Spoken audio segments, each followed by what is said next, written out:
And welcome back after a long hiatus to the Public History Podcast with Justin, Jake, and Molly. I am Justin. I'm glad to be here, guys, because it has been a minute.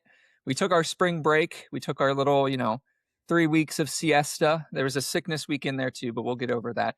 But we're back, and we're going to do something that I think will be super fun. I think will be a lot of banter, and I think you guys will even be able to be a part of it. You can let us know who will win this. So what we are doing for America 250 is we are going to draft, just like whatever sport is your most favorite sport. We will draft 1 through 5 some of our most revolutionary moments. And we kind of made this fit in a way where each round kind of has a theme. But before I get into that, let me throw it over to my lovely co-hosts, Jake and Molly. How you doing? How is the beginning of summer for you all?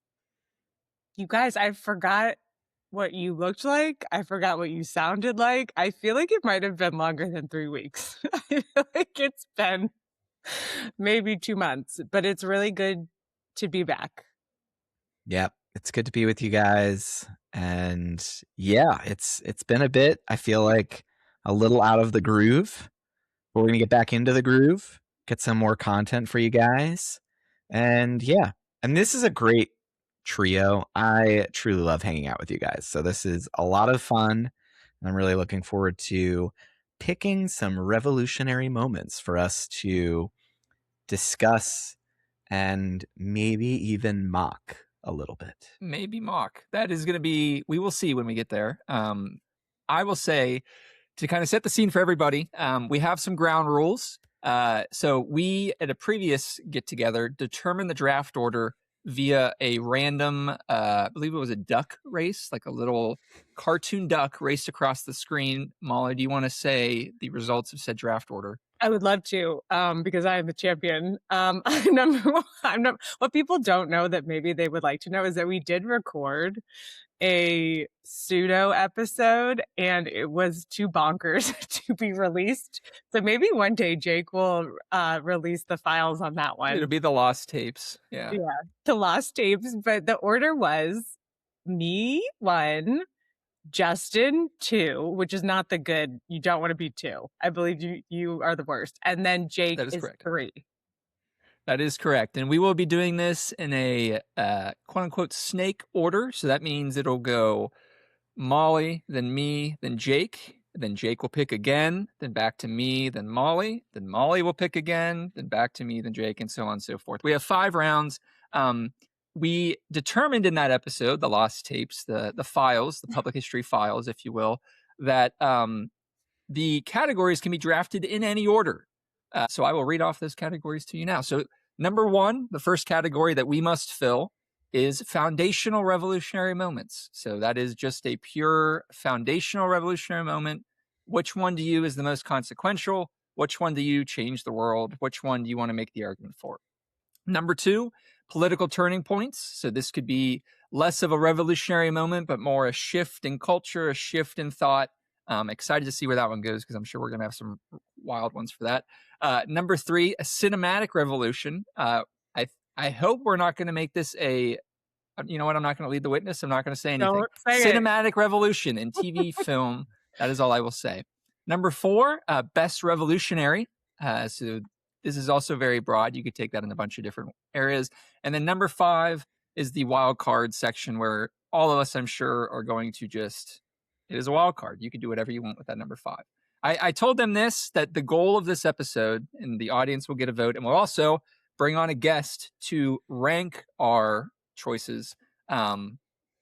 It's you want to the podcast I stole this from basically described it as you want to collect the albums. You know, who's getting the greatest hits, who has, when you open the vinyl record player, you're sitting down at night, who has the best just all around collection of greatest hits, you know, maybe some jazz, maybe some, like, you go indie, you go kind of deep down inside. So I'm excited to see kind of where we go with that framing, you know, who has the best hits at the end.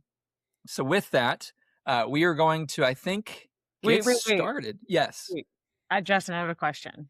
You guys said that you're going to have a historian, potentially a friend of the pod, if you will, grade us, right? And award the winner. correct? That is correct. Yes. Okay. I just want to make sure that it's not like a friend of your two, and then you I guys. 100% led the witness, and I tampered the judge already. So don't worry, I'm winning. We'll get that out in the open now. The judge is already tampered, and I am already going to win. So This thank whole you for thing is a pointing that out. sham. Just Yeah. kidding. Yeah. It is rigged. The election is rigged. Don't worry. Anyway, so we'll go into the first round. I wish we had some music here, like some like on the clock noise from like the NFL draft. We could maybe throw in. Yeah. Maybe I can put it in post. Maybe. We'll Otherwise, see. it's just going to be me saying, no, I couldn't put it in post. That'll be great. And yeah, let's go with our first pick on the clock. Molly, you tell me, where do you want to start? Are you worried that one of your picks will be off the board by the time it gets back to you? I'm throwing a curveball. I'm going right into round 2. Political turning points. Are you guys ready? Right into political. Hold on, let me get my thing up here so we can write it down. Go ahead. My political turning point is the Easter Rising of 1916, but specifically the executions following. Mic drop. Shall Can you I explain? Yeah, please inform us why you went with that. We're just going to end the pod there. I was with you, and I was like, wait, the executions? Please explain yourself. This is why. Okay, ready? The opinion of any sort of rebellion was not very high for the Easter Rising, okay? Many people in Ireland, Irish people, were like, you guys are doing too much. People were not about it, okay? So and they were like publicly not about it. Then, after my man John Connolly was executed, actually lyrically, they told me how Connolly was shot in the chair. You guys know what song that is from? Okay. After that, public opinion completely swayed. So it wasn't necessarily the Easter Rising, which was a failure.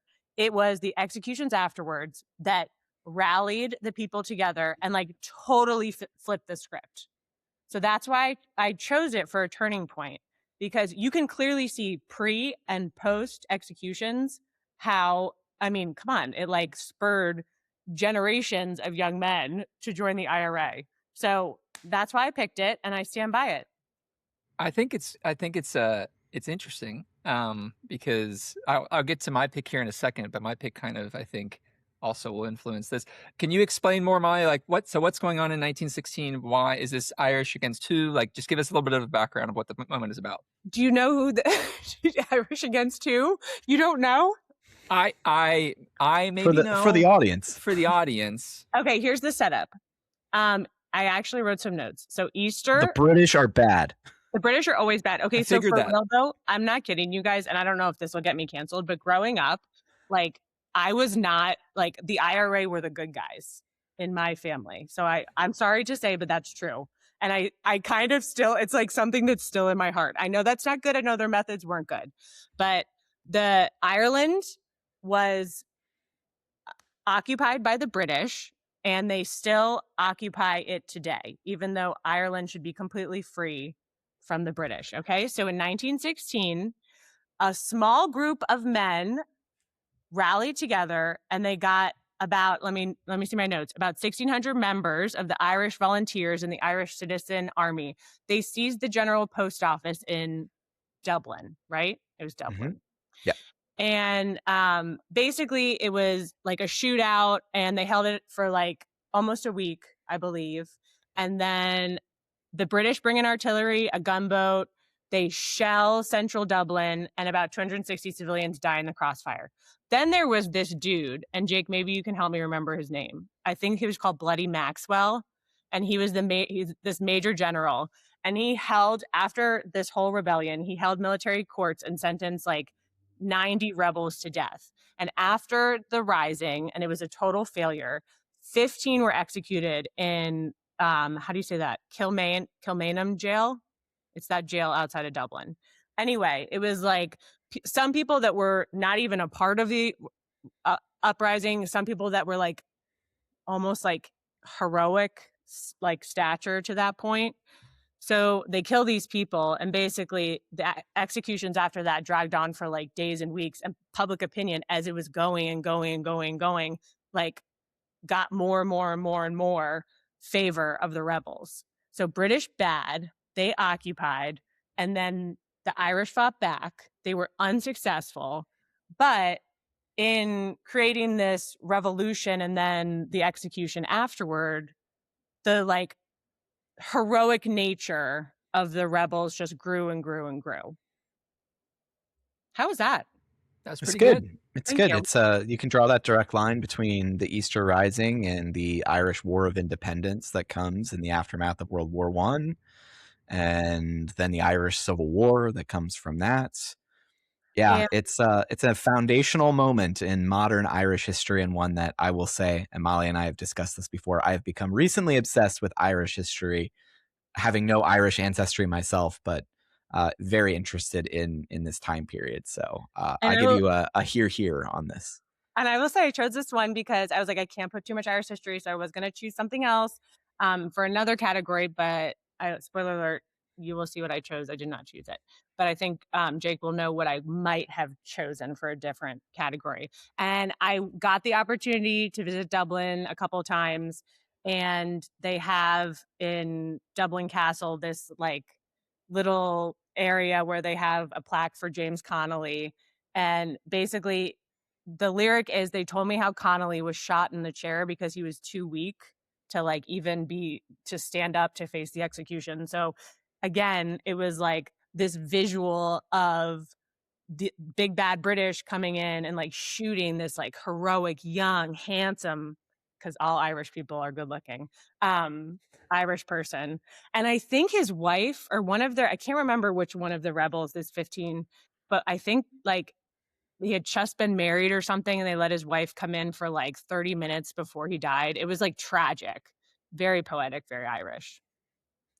Well, that's a good, very tragic way to start. I think Thank you. that fits for the pod. We'll go on to round, unless anybody has anything else for Molly's pick. That is the execution, not the Easter uprising, the executions after the Easter uprising for political turning points for Molly. So for you, those keeping at home, that's where we start this pod. So I'll move on to my pick. This was not where I was going to go to start the board, but I'm going to go here because of Molly's pick. This is a reactionary pick. It's not best player available.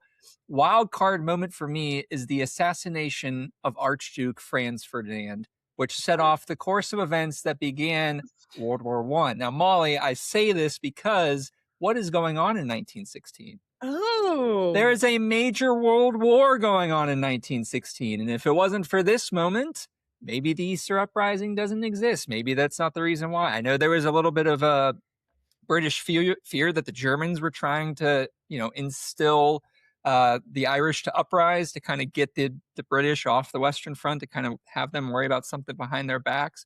But have you guys ever looked into how ridiculous the assassination of Archduke Franz Ferdinand was? It is a beautiful mess. It is absolutely just wild that this sets off the course of events, which leads to the First World War and all successive things that follow it. We're going to talk about my guy, Gervardo Princep. Gavarlo, I can't even say his name. I'm not going to say Princep. Gavarlo Princep. Good Lord. Please continue. I will continue. He is a member of the group that wants to, the Black Hand, as Jake's flashing his hand right in front of me. He wants to free Bosnia and Herzegovina. See, I'm terrible with pronunciations. From Austro-Hungarian rule. So this is in 1914. Archduke Franz Ferdinand is next in line for the throne. He's going to be the next future ruler of basically Austria-Hungary, what was Austria-Hungary. So this is in Sarajevo. This is where it gets wild to me. And this is where kind of just major events can just be totally random. Basically what happened was this group of assassins wanted to kill Archduke Franz Ferdinand. And at the time, it's probably common practice, they published the route that he was taking into the city in his car in the newspaper before the day. So they knew exactly where he was going, his assigned stops. They knew everything about that. So the goal was actually to bomb the motorcade as it drove by this street. Well, that occurs. They throw a bomb. It explodes. It does not injure or kill Archduke Franz Ferdinand, and the motorcade speeds away and basically gets out of the trap. They ask Archduke Franz Ferdinand once he gets to the town hall. There's a scheduled reception. What do you want to do? And he basically is like, well, I came here to visit. I'm greeted with bombs. It's outrageous, but then continued with his reception. So day's normal. Don't worry about it. Assassination almost just occurred. Let's continue on with the day. He does his reception at the town hall, and then they go about their way to try to drive back to their next scheduled reception. This is why it gets weird. There's like 7 different assassins or 8 different assassins. I think a couple of them like take cyanide and try to die. Jake, you might be able to fill in the gaps here. I just know it's not one single person. It's a lot of people. And our good old guy, Gervaldo Princip, heard the first assassination was unsuccessful and decided he went to a nearby, basically, cafe and trying to figure out what he's going to do next. First assassination didn't work. What do they do? What's going on with everybody else in the group? Well, as he's sitting in this cafe, the Archduke's car pulls down a wrong street and stops directly in front of him. And he's like, wow, I guess that's the guy we were supposed to go after this entire time. So he runs up with a pistol, shoots, and kills Franz Ferdinand. The driver took a wrong turn. He took a wrong turn and then was like, oh crap, this is the wrong turn. Stopped to put the car in reverse. And then that's when Princip realized his opportunity, jumped up and killed Archduke Franz Ferdinand. So it's a comedy of errors, comedy of different things, but not for the Archduke, but for everybody else. His wife will also pass away too. It's really sad. His final words were, Sophie, don't die, live for our children. And that is, and he basically says 6 or 7 utterances of, it is nothing when asked about his injury. Both of them die, and it sets off the course of events. Kind of a tragedy with that, but sets off a course of events which leads to World War I. Without being too in the weeds, I'll skip on to the next part, but it is, I think, one of the most kind of random and wild things that occur during the 20th century. And you can kind of point back to anything at all that occurs during the 20th century and say, this is a moment that may have led us on the path to that. Whether that's, obviously World War II, obviously the way the United States kind of emerges from the Second World War, global superpower, in a way is because of this moment. There's a lot of things that kind of go into effect here that you can say a lot of what ifs, but that is my wild card moment. The assassination of Archduke Franz Ferdinand. Any thoughts?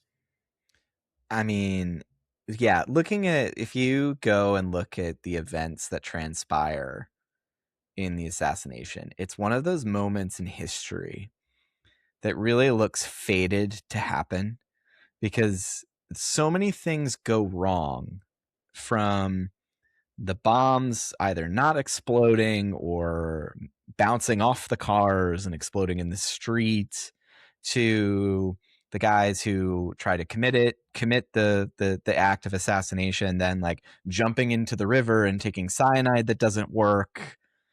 It's just this comedy of errors, and in the end it is only successful because they turn down a wrong street and are trying to back up and the car stalls. That means the difference between a conflict that kills tens of millions of people and uproots the entire history of the 20th century and that not happening. Now, I would say, and I would wonder what you guys would think about this, that there probably would have been another moment if this had not happened that would have set off the powder keg that was Europe in the summer of 1914. Like they were itching for a reason to fight, but it is unsettling how that event kind of devolved, yet still leads to all of these horrific events and changing the course of a century of human history. Yeah, to your point, I think so. I'm going to quote the great Otto von Bismarck. I know you guys are all one does on a daily basis. This is one of those things that I have heard multiple times. I still cannot figure out if I can't figure out where this comes from. The quote's associated with 1888, but I don't know. He said in 1888, One day the Great European War will come out of some damn foolish thing in the Balkans. Sarajevo is in the Balkans. He's saying that in 1888. He sees the writing on the wall. Doesn't take till 1914, but if you want to believe good old Otto, this has been coming for quite some time. But this is finally the match that's thrown that lights the powdercade that begins this whole process. So with that, I will throw it to Jake. Jake, the board is yours. You can go anywhere here. You get 2 picks. 2 picks. 2 picks. All right. So I think I'm going to go with the foundational revolutionary moment. I'm nervous. And to remind our audience, it's foundational revolutionary moments, political turning points with Molly picked that one. Cinematic revolution, best revolutionary, and then the wild card, which was my pick for France Ferdinand. So Jake, you are foundational revolutionary moment. Yes, and I am going to go with I can't do the drum roll very well, so bear with me, folks. I'm going to go with the French Revolution as a whole as my foundational revolutionary moment. I really do think that, unlike what Ken Burns said, that the 2 most important moments in human history are the birth of Christ and the American Revolution, I strongly disagree with Mr. Burns. And I will say that the French Revolution is more important to human history than the American Revolution. Controversial as that may be, the French Revolution has more of an impact on the rest of human history in the centuries since than the American Revolution. And that's when you look at the French Revolution and what happens and the sides that are taken and the contents of that revolution, they match on to most of the debates politically that society will have from the 1790s through the 2020s. Whether that is the events that are going to transpire on the battlefields of Europe in the 1790s and the early 1800s, leading up to what will become the kind of Congress of Europe and the Congress of Vienna that's going to lay out peace for the rest of the for most of the 19th century in Europe, because of how terrible the French Revolution was, and the consequences of that conflict. Napoleon is going to come out of the French Revolution. But this idea of left and right, which is a conversation in politics that transcends individual nations, that comes out of who was seated in the tennis court during the French Revolution and some of these debates in the early stages of the French Revolution, who was sitting on the left-hand side versus who was sitting on the right-hand side, left being more progressive, right being conservative. These are foundational political conversations that are happening during the French Revolution that are going to impact our conversations about politics every single day, whether it's here in the United States or around the world. The French Revolution also inspires the events that are going to take place in Haiti as the French Revolution is going on. It's going to be inspirational to events that are going to transpire in Ireland in the 1790s to get to Molly's interest.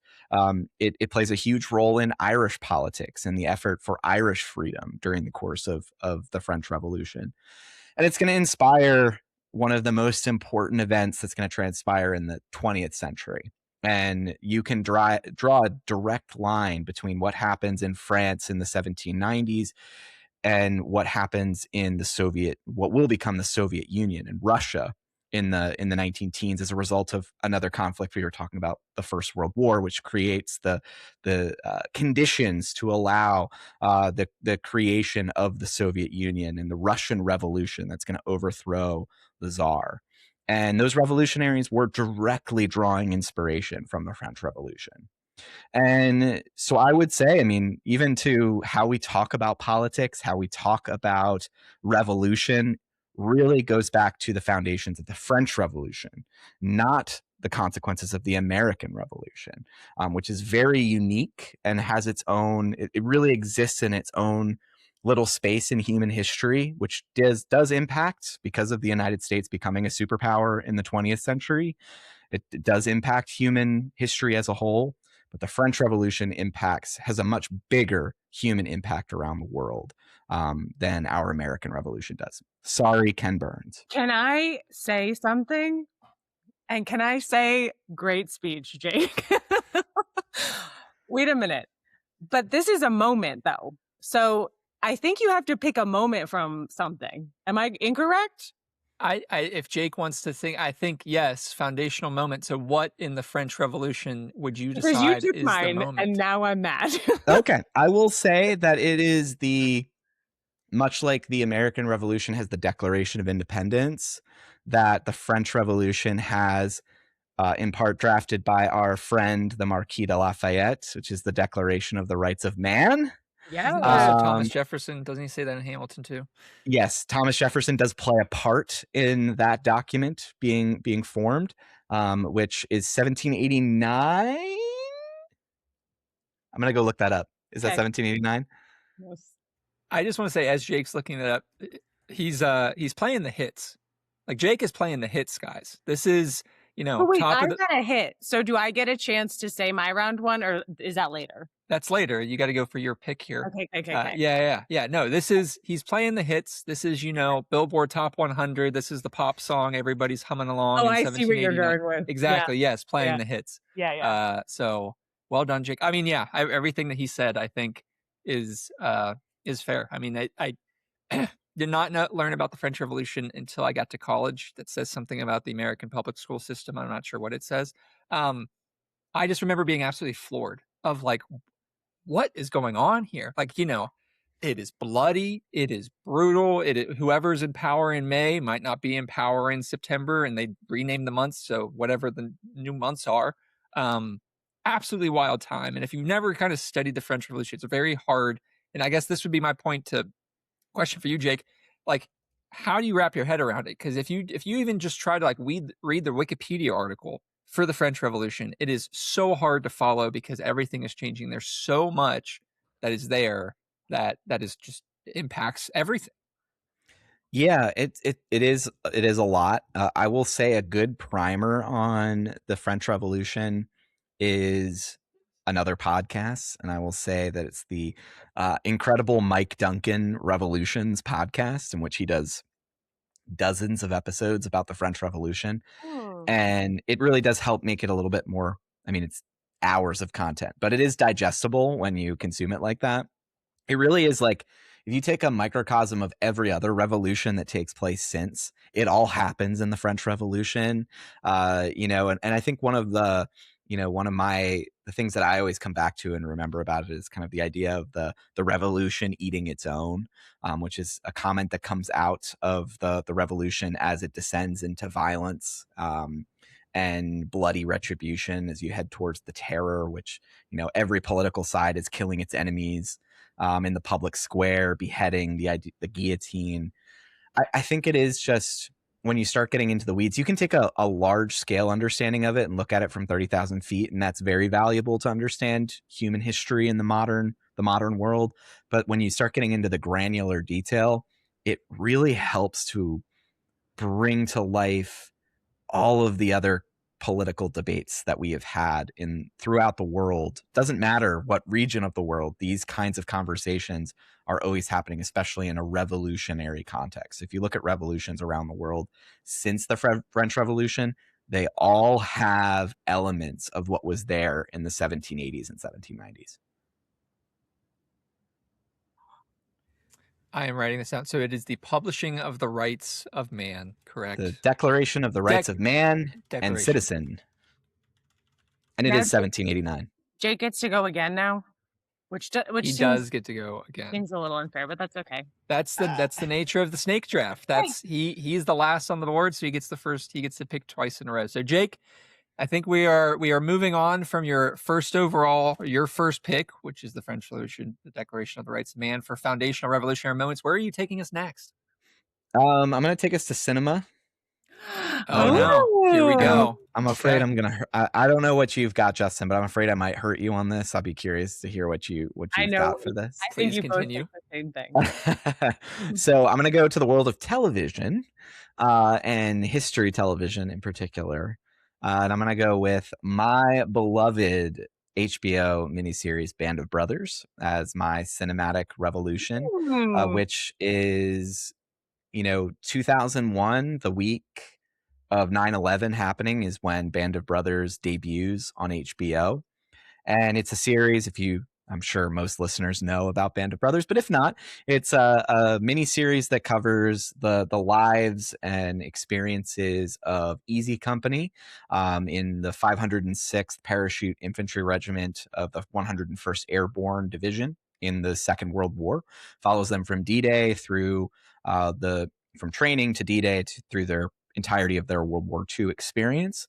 It was a cinematic revolution in that it really solidified the turn to prestige TV, as it takes kind of a very movie making approach. Of course, Steven Spielberg, Tom Hanks are involved in its production, and it brings it to television, and it is really going to help solidify the role of originally HBO, but then Showtime and others, AMC eventually on cable, that are going to see this rise of prestige television, really taking that movie making, very high end approach to movie making and bringing it to television. And very high production values, amazing writing, great storytelling, incredible acting. It's all there. You see it all in Band of Brothers. It's the way it's shot continues to hold up even 25 years later.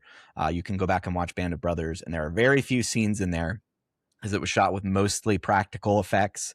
There are very few scenes in there where you see the age. It holds up incredibly well. And that's my cinematic revolution. I think Band of Brothers influences so much of television, whether it's about historical topics or otherwise. Really brings us into the into the 21st century in terms of how we look at beautiful, wonderful prestige TV. And I will say, go ahead, Molly. Go ahead, Justin. No, this is a different, you took cinematic revolution in a different way, which is amazing. I was thinking you would have gone, revolutions on screen, but you're saying the use of Band of Brothers as a cinematic, and I would agree fully. It is, for whether this is right or wrong, how a majority of Americans remember the Second World War because of how good it's shot and how well it is told. That is how, unless they had a family member that fought in it, up until that point, you had movies like The Longest Day with John Wayne. You had these big, huge tentpole blockbuster movies. You did not have kind of and even the John Wayne movies, majority of them are big individuals, generals, and high personalities and things like that. And you don't get into the nitty gritty of a unit. And this is one of the first times I think that it's pushed down. I mean, he's famous now, but Dick Winters was a captain and a major, and I think he ends the war as a lieutenant colonel, if I remember my time correctly.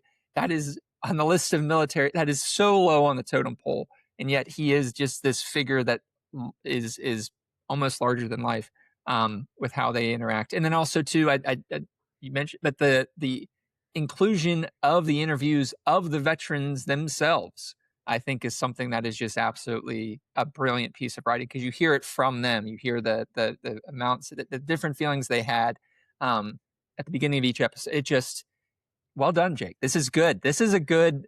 This is a good list. This is a good list that's building for Jake. I will say too. I will just add to that I think very much of Band of Brothers as a sequel to Saving Private Ryan. And it is a transition moment where Saving Private Ryan is kind of prestige World War II history film.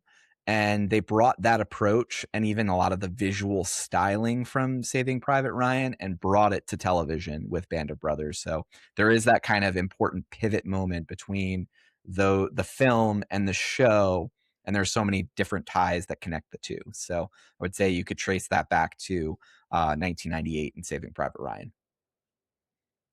Yeah. Molly, do you have any thoughts of Band of Brothers? It is a good list. It is good, and we will continue. So Jake has, for cinematic revolution, TV and film, Band of Brothers, and the turn to prestige TV and things on the screen. I think that is well done, Jake. And it comes back to me, and I am going to take us, you know what? We'll introduce each category. I'll go into best revolutionary, so best singular figure, and I'm going to talk about a guy who is kind of overlooked, and I think we kind of talk about him, but his impact on the American Revolution is immense, and I don't think that he gets.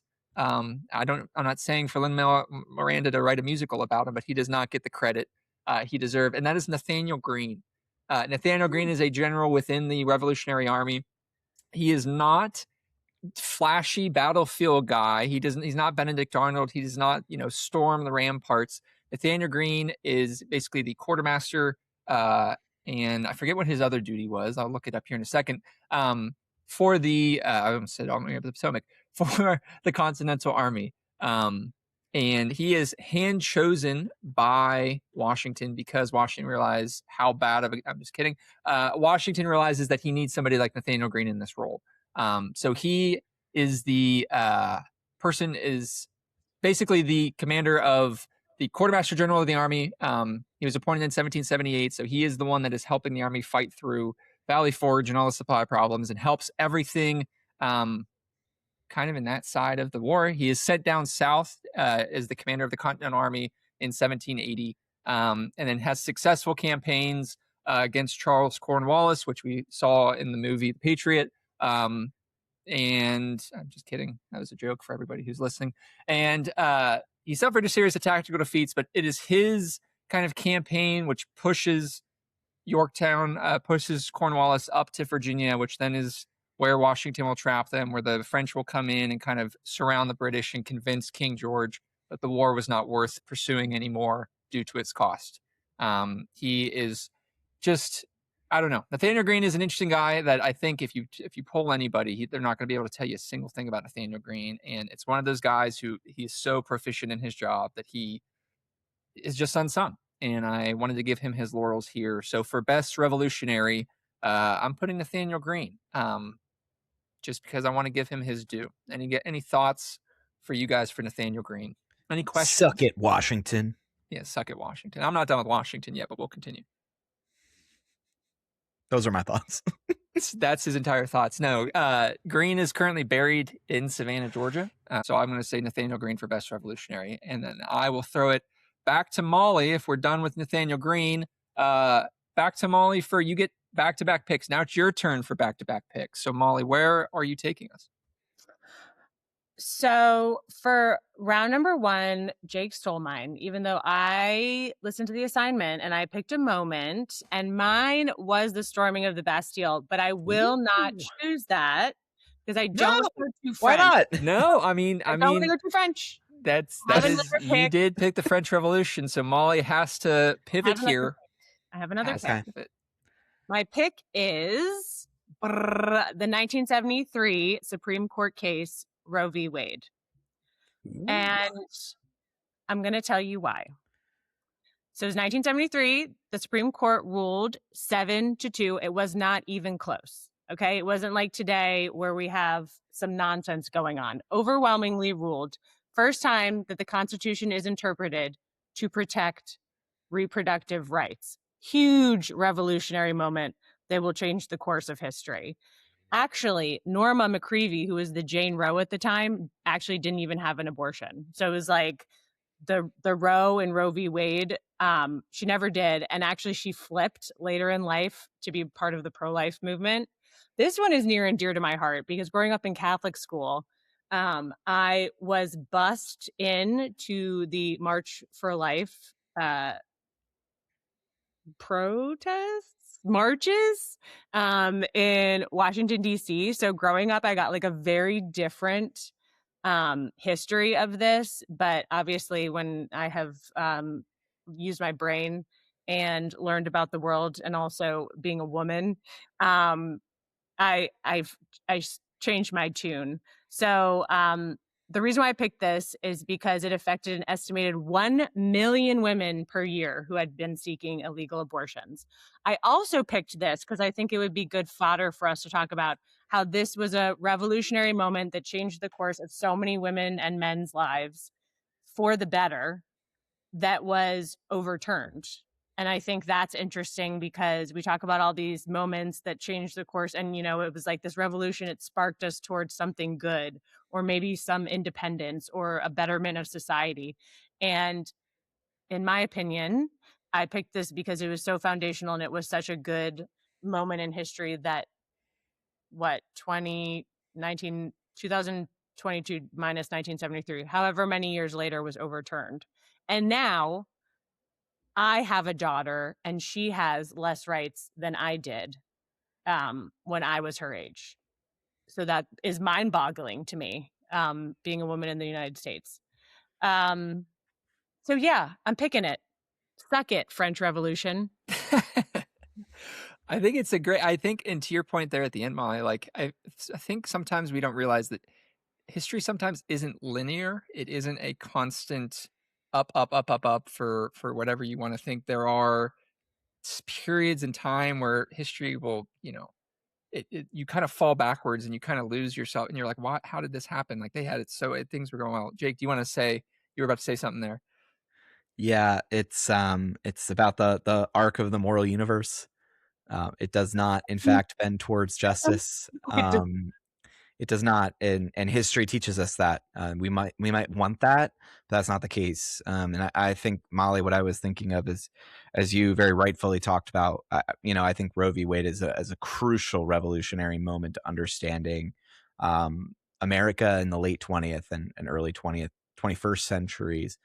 I think too, in a very similar time frame, that we are seeing the rollback of civil rights that were won in the 1960s and 1970s that are being rolled back as well. And I think this is right in line with those that, as we're seeing the deconstruction of the Civil Rights Act and the Voting Rights Act in the 1960s, as this is a larger theme in modern American history that unfortunately does demonstrate that history, as Justin said, is not linear. It is not going all one direction towards justice, towards more rights for everyone. It can contract, and I think it's important for us to reckon with that. Yeah, I wanted to pick. I didn't want to go too French. I didn't want to go too Irish, and I wanted to include women in my picks. And I will say, to your point, that I'm like, oh, the feminist revolution, like civil rights, all this cool stuff that happened in the mid 20th century, and then it made me so depressed because of where we are today. Do you know what I mean? Yeah, that's a laugh of exasperation from me, which does not come through in an audio platform. So just to demonstrate.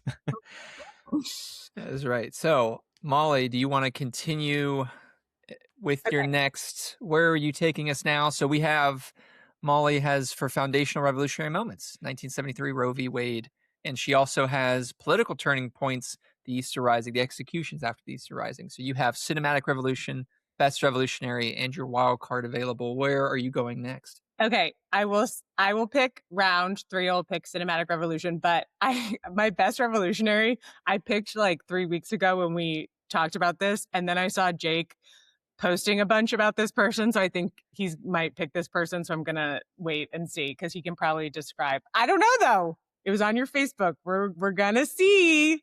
I saw you put it, and I was like, gosh darn it. Okay, my pick for cinematic revolution, I went a different way than Jake. My pick is, and I promised I would not go Star Wars or Lord of the Rings. So putting those aside, is V for Vendetta, 2005 comic book movie.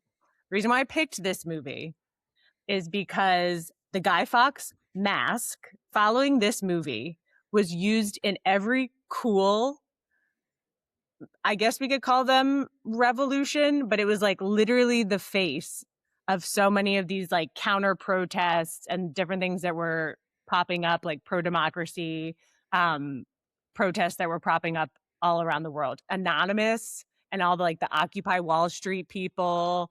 And Natalie Portman is a babe. And the head shaving the head shaving moment was phenomenal. And I think, correct me if I'm wrong, that she committed to that and she actually shaved her head.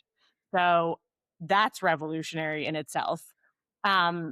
People should not be afraid of their governments. Governments should be afraid of their people was a crucial line from that movie.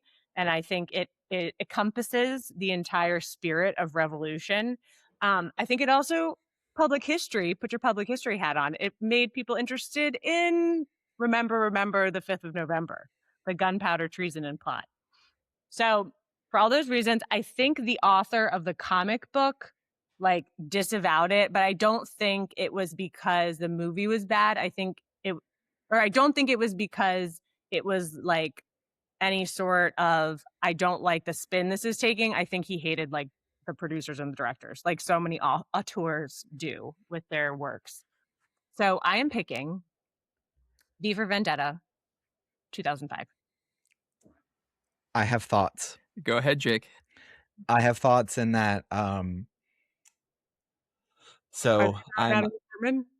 What's that? I said, are they about Natalie Portman? No, I love Natalie Portman. She is, yes, she's great. I love Natalie. No, it's gonna be about Stephen Ray, who does play a role in this film as, I believe, a police detective who's kind of helping to hunt down Natalie Portman's character. As a fairly recent, I have a fairly recent fascination over the last couple of years with the Troubles in Northern Ireland. And what I find so fascinating about Stephen Ray's role in this film is a big part of V for Vendetta, the film in which he plays a part, is the bombing of the Old Bailey in London, which is part of the movie. And in very real life, he was married to an IRA bomber named Dolores Price, who was convicted in part for her role in blowing up the Old Bailey Wait a in minute. 1973. That's him? Yes. So Stephen Ray, yes, he's from Northern Ireland himself. He's Catholic from Northern Ireland. Wait, so that's it. Connection. Another connection to this is that the night before the bombing, which included multiple bombings around London in 1973, Dolores Price went to the theater and she saw Stephen Ray play in a star in a show in London about the IRA in the night before the bombing. This is from my favorite book. It is. I did not know it was that's him. Yes, that's Stephen Ray. You're also blowing my mind because Jake and I have talked about the TV show Say Nothing, which I'm pretty sure Dolores was one of the main protagonists of. Yes. Yeah. That's the book. Blowing my mind that is. Oh, that's the book. Yeah. She's married to Stephen Ray. Yes. Interesting. Yes. Okay, Wow. so that adds a layer that it makes it very meta, and now I'm so happy I picked it. Yes, it was a good choice. Thank you. I'm just floored. That was amazing. Well done. Well done, Molly. So for V for Vendetta Cinematic Revolution there. I'm kind of thrown off guard here, so I guess I will go, I don't know. I guess I could go with a little bit of Jake. I could go with a little bit of Molly's points. I'm going to go with, I'm just going to get out of the way. Cinematic Revolution on TV and film. It's Star Wars. It's the stealing of the plans of the Death Star. It's the TV show Andor. That's what I'm going to say for best cinematic revolution on film or TV, because if you've seen the TV show Andor, for me, it is one of the best, just absolute best pieces of any TV show ever. And I know that's a high bar to clear. But I think it's brilliant because it shows that Star Wars is messy. It's not the kids' movie. It's not being bailed out by the Force. People in that universe first sacrificed their lives, made hard decisions, killed people to advance the cause of the rebellion and to take down the Empire. It is. I don't know. I would just get it off the table. We talked about it, in film.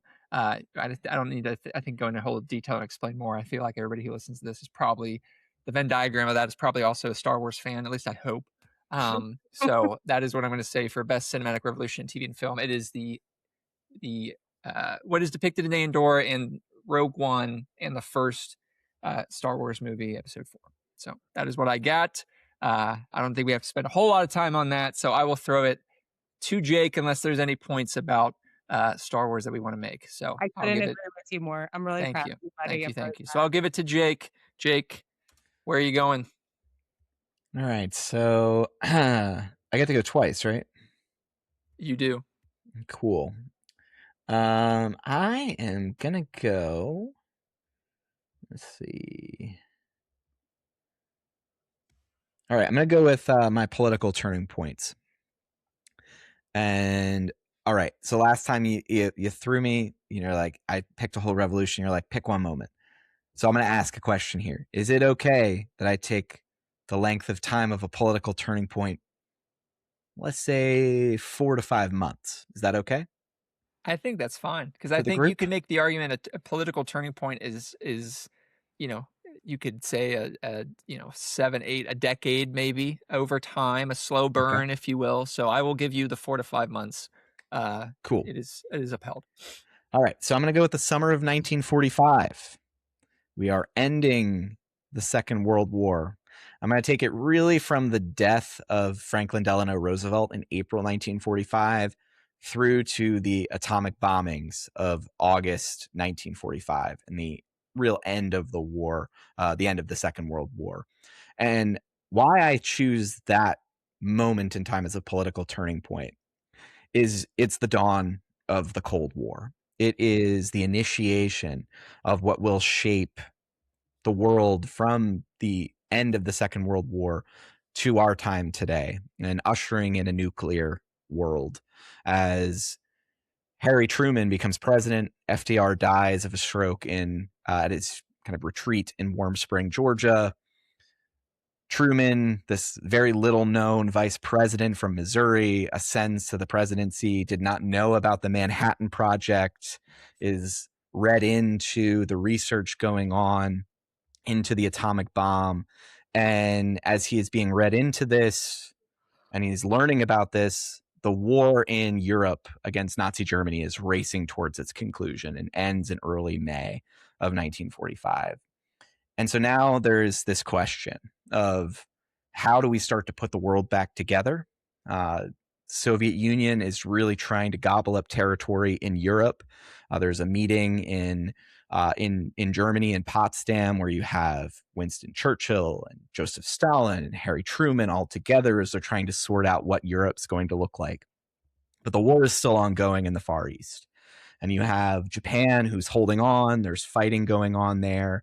And the United States is looking at the very real reality of how do you defeat the empire of Japan? You're going to have to invade. But Truman knows now that we have this weapon, and its efficacy is proved with the Trinity test in July of 1945 in New Mexico, where a nuclear weapon is detonated for the first time. And in these moments, all of the infrastructure of how we deal with the nuclear war is having to be decided in the course of one summer, where Truman is being forced to make the decision, like, will you use the bomb? Who is in charge of deciding when we use the bomb? And in the subsequent years that are going to follow this, we're going to see the creation of all the nuclear infrastructure that we have. But in that first summer, where Harry Truman, this new president who is coming in as World War is coming to an end and his presidency is just beginning, if you look to that summer, it shapes everything that comes in the 80 plus years since. And it is a very, very important political turning point, not only for the world, but for our country as well, especially with the creation and the initiation of civilian control and proving a civilian control over the usage of nuclear weapons on the battlefield, which is going to play a really important role in the years that follow, especially with the Korean War that's going to take place just a few years later.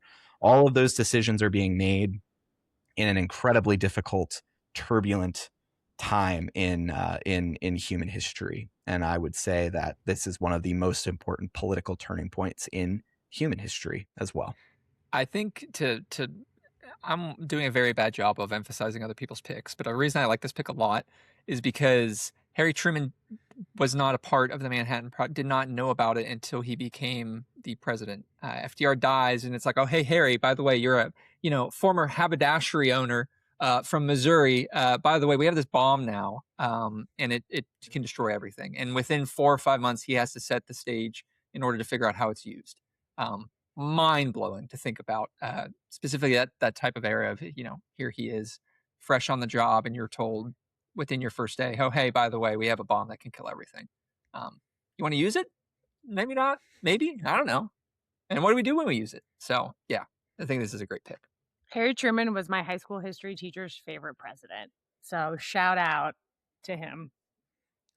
I'd say that's a really cool choice. I do think that he is an undersung president, one who, in the course of his presidency, really shapes the modern world, and in his handling of everything from the end of the Second World War to the beginning of the Cold War, the Russians getting a nuclear weapon, dealing with the beginnings of McCarthyism as well, battling with some of his generals, mostly Douglas MacArthur, and maintaining civilian control over those nuclear weapons.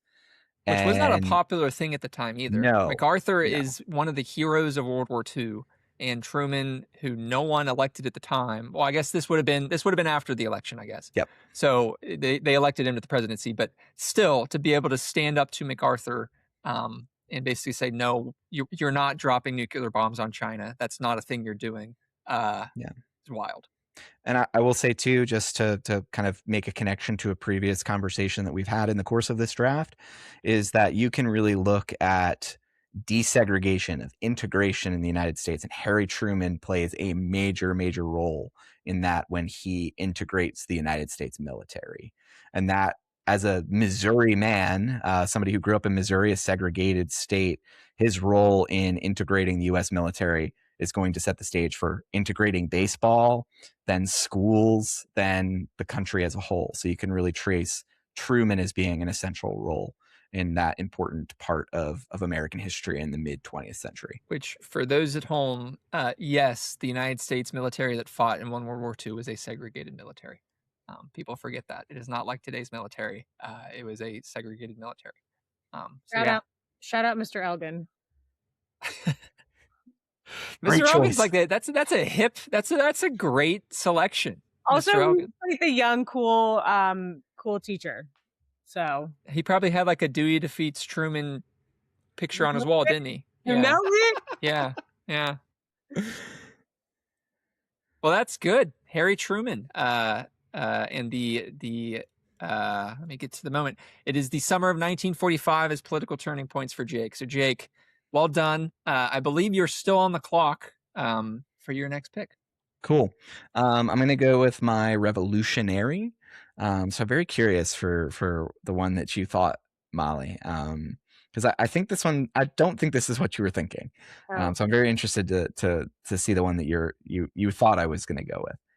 So I'm going to choose probably someone who is not super well known across the United States, but one who shaped my home region of Pennsylvania, as well as many other mining regions across the United States. And that is a guy named John Mitchell. So John Mitchell was the president of the United Mine Workers of America. He ascends to that role in the late 1890s.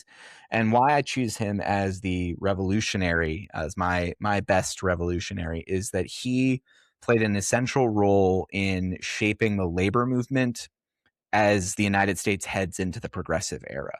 So I've been thinking a lot about this as we kind of relitigate and talk about the Gilded Age in the late 19th century and early 20th centuries. Some will say, aka I will say, that we are in Gilded Age 2 now, with obscene wealth and the tycoons. Gilded Age 2, the return of the barons. Yes, the return of the barons, and they're all in tech now. They were in steel and railroads then. And so John Mitchell is the leader of the United Mine Workers, which is one of the early, most effective trade unions in the United States. It holds itself together against many threats, both internal and external, as it was very dangerous to get a trade union going in this time period, with things like the Homestead Strike and other events where there's massacres of mine workers or steel workers, any workers who are trying to organize themselves. And Mitchell proves himself. He's the descendant of mine workers himself, worked in coal mines. He was someone who understood both the optics and the politics of labor and organized labor, and did an incredible job of organizing the United Mine Workers and making them a national union. He leads a strike in 1900 amongst the anthracite coal workers of my home region of Pennsylvania, and then takes that success and leads to the largest strike of its kind in early American history in 1902. And that's the first time that a union is going to successfully gain the assistance of the federal government in litigating a strike. The great 1902 coal strike is going to have Theodore Roosevelt intervene. And he is going to play a role in bringing about an end of that strike with recognition for the United Mine Workers of America. And that's going to lead to a lot of other very effective organization, and he's going to be a very successful leader of that union and really usher in the progressive era for organized labor. And he and my dog is yelling at me. Wilma's a fan. Wilma, do you like John Mitchell? Do you like John Mitchell, Wilma? She's turning her head. You can't see that, but so she's mostly like, let me out. She's like, let me out of this room. I'm gonna go with John Mitchell. He's a super cool dude. That is not who I was gonna. That is not okay. That is a left field there for you, Molly. Yeah. I mean, I think it's interesting too because the UMWA was back when now that Jake's sitting back down. Jake, would I be wrong in saying maybe this is leading the witness here, but the United Mine Workers of America, because we live in the world of who has to be the best, most impactful union in the history of the United States? I think so. I would say of its time in the United States, I will say that there are other unions now. I would specifically look at like teachers unions as some that are very, very effective today and very important. I guess from my point, I said like driving nationwide change. Yes, I guess you're right. At the beginning, they're setting the standard for what will come in all of these other unions throughout the country. Correct. And Mitchell plays a part in this as before he becomes the president of the UMWA, organizers of labor unions are looked at as radicals. They're looked at as communists, socialists, rabble rousers, connected to violence. And he is a guy that like wears all black. He kind of takes on this look of like almost like a preacher. And he is really looked up to by the miners as almost like a preacher. Like he is this apostle of organized labor. And he is somebody that very much espouses like nonviolence, organization, holding together, and really speaking a more political language as opposed to a language of violence. And that is what really vexes the mine ownership, not only in Pennsylvania, but elsewhere in the country as well, as they try to paint these guys as radicals. And he proves to be somebody that is very politically minded and astute and can navigate and successfully win battles for organized labor for the first time and really set the stage for a lot of the progress and evolution as we see like the bust the trust movement that's going to start in the early 1900s. And having an effective wing of organized labor is going to be a tool for those politicians and elected officials that are going to be starting to dismantle some of the systems of incredible amounts of wealth that had accrued by the early 20th century. Let me nerd out over organized labor. I was going to say we got Jake. Don't let him get cooking. Well, nice. Well, that is John Mitchell for Best Revolutionary. I think that's a great choice. I will take the next spot, and I'm going to go to political turning points as well, as like Jake did with the summer of 1945. We will all have picked one after this. This is a turning point, but it goes back to a single day or a single moment. Does June 1st, 1980 ring a bell for you guys as importance? It does not, it sounds like. June 1st, 1980. We actually just lost the guy. Is it about space? It's not about space. We just lost the guy that was responsible for this. June 1st, 1980 is the establishment of the cable news network, otherwise known as CNN. Ted Turner. So, Ted Turner. My talking point for political turning points is the establishment of the 24-hour news cycle. Because I'm not saying it's a good thing. I am not saying it's a good thing. It has changed politics as we know it. It has changed the United States. It has changed the world. Because now it is not just about news and getting things right. It is how politics are consumed. It is basically governing has become inseparable from media management. You don't really govern anymore. It's all about your optic. It's all about getting the message out there. And it has permanently altered politics forever. And I think leads to a lot of the problems that we are experiencing today, when politics and journalism is not independent, but rather run through the modern day barons that Jake described to get messages out there 24 hours a day, 7 days a week. And also just, I mean, how many times has an event happened and they have experts come on and say things that is completely wrong? There is no longer any sort of fact checking or any sort of let's get things right. It's let's get things first, which shapes the narrative and also just creates a lot of problems. So for my political turning point, I'm doing the establishment of CNN, and not just CNN, but the establishment of the 24/7 news cycle. Thoughts? I gotta tell you, Justin, that's your best pick so far. That was really good because Thank you. I think about this like all the time. I think about this all the time, and it can go so it can go in so many different ways. So kudos. Although Andor was really good too. So, but this is my favorite. Yes, Ted Turner, who famously dies at the Battle of Gettysburg. I was going to say is a member of the Confederate Army who gets shot, and I always found that weird, Jake, because we're really getting in my Gettysburg nerdom here. I've seen that movie more so than I care to admit. He gets shot in the right breast, but clutches his left breast and falls to the ground. So don't know why. Ted, not the best actor, but you know what? He was there at Pickett's charge, so good for him. Molly has questions, and it's that Ted Turner really was, I think he was a major financial partner behind the movie Gettysburg, and as a part of his fundraising for the film, got himself a part in the film, in which he dies as a Confederate officer. A minor part, probably like he's on screen for 30 seconds, but he put up a lot of the money to make the film. Yes. Oh my gosh, I didn't know that. I feel like I know a lot about like the backstory of movies, and I'm getting my mind blown today. Well, it's probably the backstory of films that are important and or are good.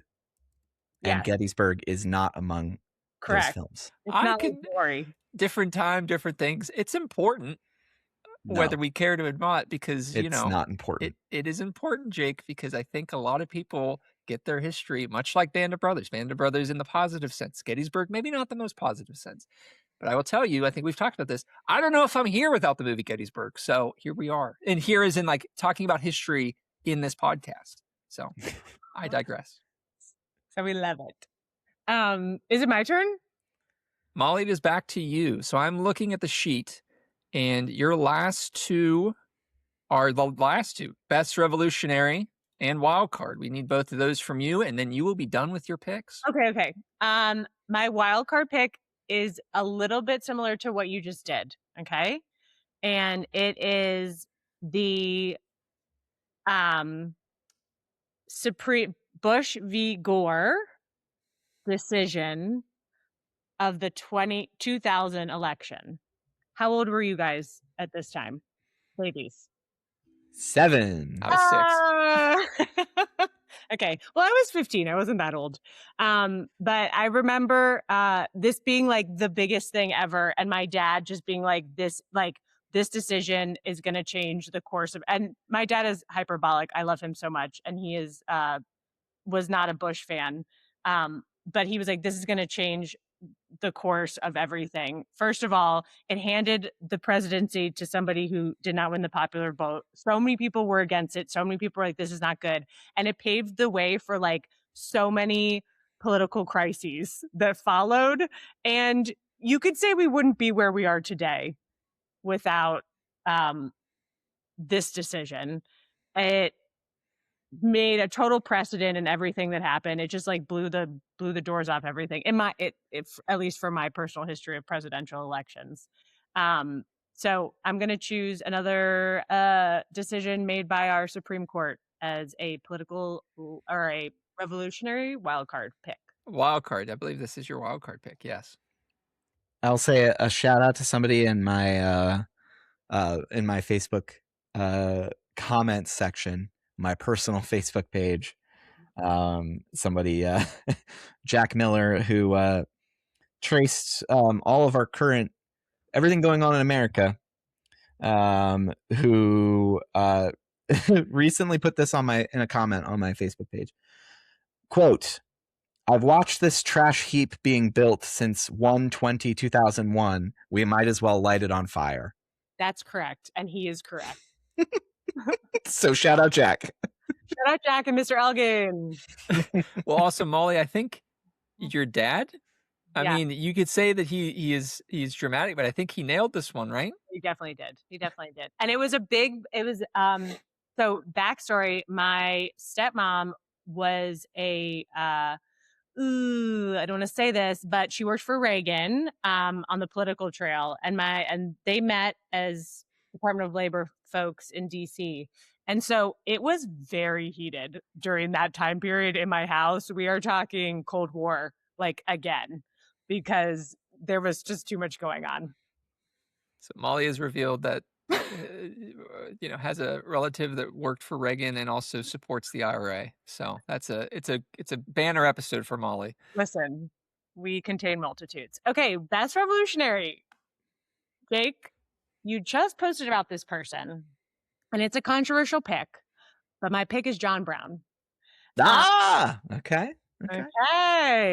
And now you could probably tell me so much more about him, but I picked him because of what he stood for. So he was like absolutely against this evil of slavery, and he gave his life fighting for it, which I think he said he was going to do. So he said he was going to do it. He ended up doing it. Again, I like an underdog, and I like a violent underdog, as from my Irish ancestry. Yep. Take out the evil of slavery with some pretty gnarly stuff. I don't want to talk too much about the thing he did before Harper's Ferry because I don't know too much about it, but I knew it wasn't good. So I think I'm picking him because he came to he met the moment, not just with harsh words and that kind of stuff, but he met it with some violence because it was violent. So I'm picking John Brown. Good old John Brown. That is good. Yeah. Believe, what was it? The Jake, I'm gonna look for this quote. Do you have anything to say on John Brown? Let me see if I can find this Didn't he quote. try to get Frederick Douglass to go with him? And like Harry Tubman, they were like, oh, not that they were. No. But I think Frederick Douglass was like, no, I'm not doing it. And Harry Tubman was gonna come, but something happened, right? Yeah, she's not there. I think she's up in Canada when it actually goes down. Yeah. Now, I was just at the spot very recently over the last couple of weeks researching a story that just published about Chambersburg in Chambersburg, Pennsylvania in the early stages of the Civil War, and was at the location where John Brown and Frederick Douglass met 2 months before Harper's Ferry and John Brown's raid, where he did in August 1859, John Brown tries to recruit Frederick Douglass to be part of his attack on the U.S. arsenal at Harper's Ferry. And Frederick Douglass spends 3 days trying to convince Brown not to do it, refers to Harper's Ferry as a perfect steel trap and says you'll never get out alive, which myself and my friend John Lestria always talk about as being one of the most metal quotes of all time. That's true. Yeah. But yeah, no, a fascinating figure, and one that I would say I think is a really good pick, no matter how you feel about John Brown, because either having a positive feeling about him and his very strong violent stance against slavery, or if you feel that he's a violent insurrectionist and how dare he do what he did, being a terrorist and all of that bit.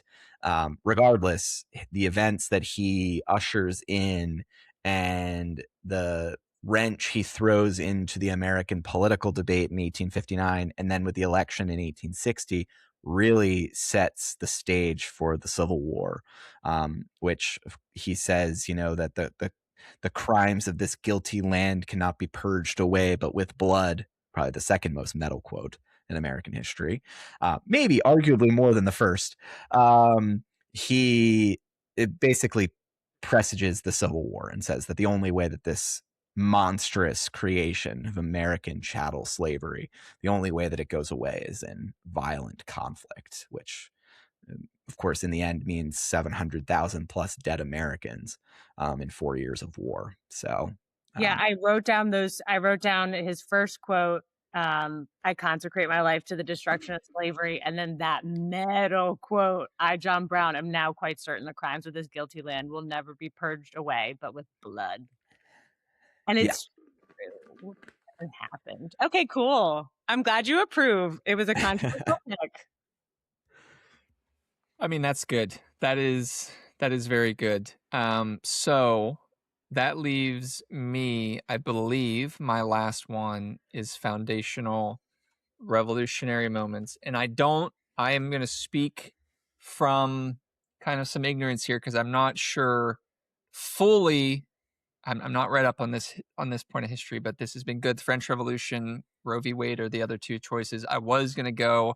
I could also just play the hits, but since I picked Star Wars for Cinematic Revolution, I feel like I can't pick just like the Declaration of Independence. I was going to pick Washington and Jumonville Glen because I'm just going to hit that over the head over and over again. That's a revolutionary moment because Washington's an idiot. But I digress. I am going to pick the establishment, or actually the moment is the nailing of 95 Theses on a door by one Martin Luther, which starts the process, which is the breaking of the Catholic Church and the Protestant movement. I think there's a lot of things throughout history that can be traced back to this. I am not the expert on that. I cede to other people to tell that story. But throughout history, I think this is one of the moments.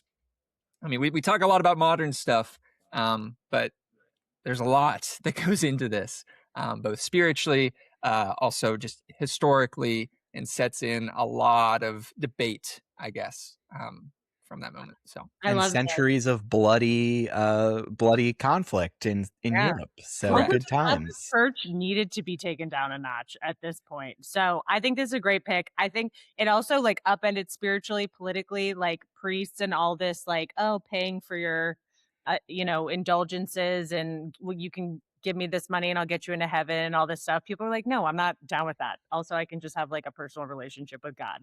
So Yeah. correct. I So, want to say I had like a Martin Luther like experience myself as I a few years ago toured Rome for the first time and went through the papal museums and the Sistine Chapel and then oh God. St. Peter's and walked in and I was just like, "Ah, I get it. I get it." Martin Luther's like, guys, this is excessive. I don't You've bit of- lost your way. Yeah, they got a lot of money. Yeah. yeah. It's so grand and insane. And yeah, I totally get it. I think that's a great pick, Justin. That's a great pick. I think Lovely. you're playing the hits now. I tried to be indie and I tried to be like cute and you guys are just playing all that. You guys are playing Beatles right now. You Okay. got to give the people what they want. Yes. If people show up to concerts, they want you to play the hits. They I don't. They will, want you to I'm riff. playing B-sides and Justin, before you got on, I was saying that I might pick Pope Leo as my favorite revolutionary in this day and age. That would be perfect. He's a Rage Against the Machine and I'm totally here for it. Right. Oh, that's I will amazing. say I disagree slightly with saying that Harry Truman in the summer of 1945 is playing the hits, but I would No, rate that's a with taste Roger. breaker there. I think that's a taste breaker. It's like the interlude between like the hit on the first record. It's like, okay, we got to put something together to get you from like one to calm down a little bit before we come back up and jump to the rest of the It's hits. a little amuse bouche. What are you talking Yeah. about? Well, Jake, you are the final pick of the evening, and it is your wild card pick. So how are we ending with Jake? All right, we're going to one of my all-time favorite revolutions, the revolutions of 1848, which is multiple all across Europe. Europe goes into revolutionary mania in 1848. And I have long been obsessed with this moment. I think it's an important pivot point in Europe when you start to look at the rise of modern political movements, rise of people seeking democratic forms of government to begin overthrowing the kings and queens and authoritarian rulers that reigned across Europe, really tracing its roots again back to the French Revolution. But these revolutions also trace their roots back to the United States as well, in the American Revolution, the Declaration of Independence as well. And so these series of movements will take place across Europe. And some of them are successful for a time, but they are ultimately all crushed. And what I have always found interesting about this from an American context is that the United States becomes a place of shelter for refugees from this revolution. And they're going to play an important role in a time period that I find very interesting and important, and that being the American Civil War.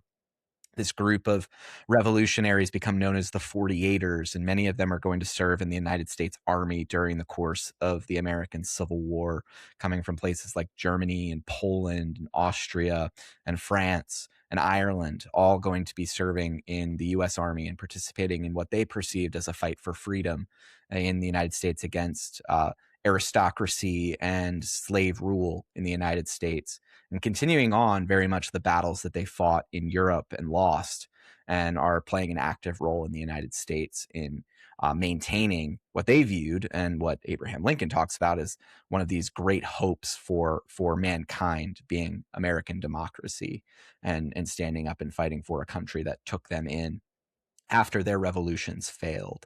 And I think that that's an important aspect of American history that's tied to immigrants, pretty radical immigrants that came to the United States and played an important role in maintaining our government and keeping the United States as the United States by fighting in the Civil War. I think this is a good end. I think this is a good track to lead you out of the record, because there's a lot of juice on that, and I think, yeah, the 48ers, go 48ers. That's also where we get was it Napoleon III, right? Like, isn't he the guy in France? Is my Napoleon's right? Yeah, he's the despot that comes out, emerges from it. Yeah. Well done, Jake. Revolutions of 1848 as his wild card. So I'm going to summarize it here, and we can kind of go through and talk about all of our drafts on the whole. So for foundational revolutionary moments, Jake had the French Revolution, specifically the Declaration of the Rights of Man. Molly had the 1973 Supreme Court decision for Roe v. Wade, and I had the 95 Theses for Martin Luther.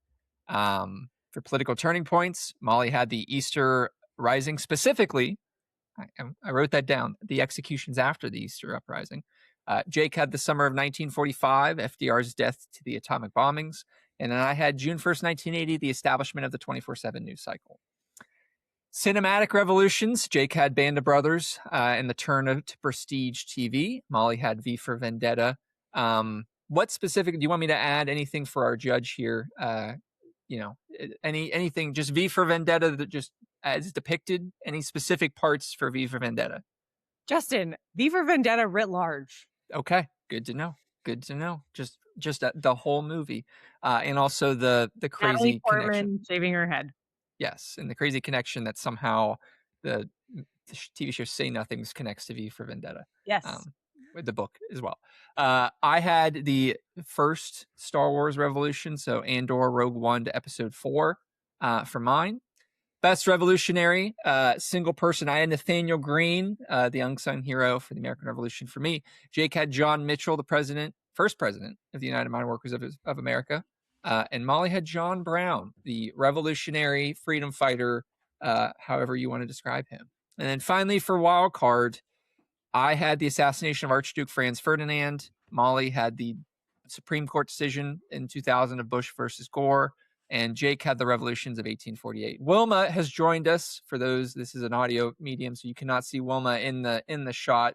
She is very happy with Jake's draft, and she is just looking for pets. She is really wanting pets and treats at this moment. So with that, any final thoughts, guys, as we close it up here? So the way this will work is either live, or we are going to send the judge, and I don't want to put out the name yet because we're going with a couple of different people we haven't asked yet, so I don't want to put their name out there to tell them that they have to do this because we haven't asked them yet. They're going to listen through this, and they're going to rank their best draft, however they think, 1 through 3 or 3 through 1, of our drafts. And like I said, the direction is going to be you're assembling an album. What do you want in your collection? So I think we got a good breadth of that with our picks. If I lose this whole thing, I'm going to be really upset. As the non-historian, I'm going to be upset. We'll just do it again. We're going to draft next year.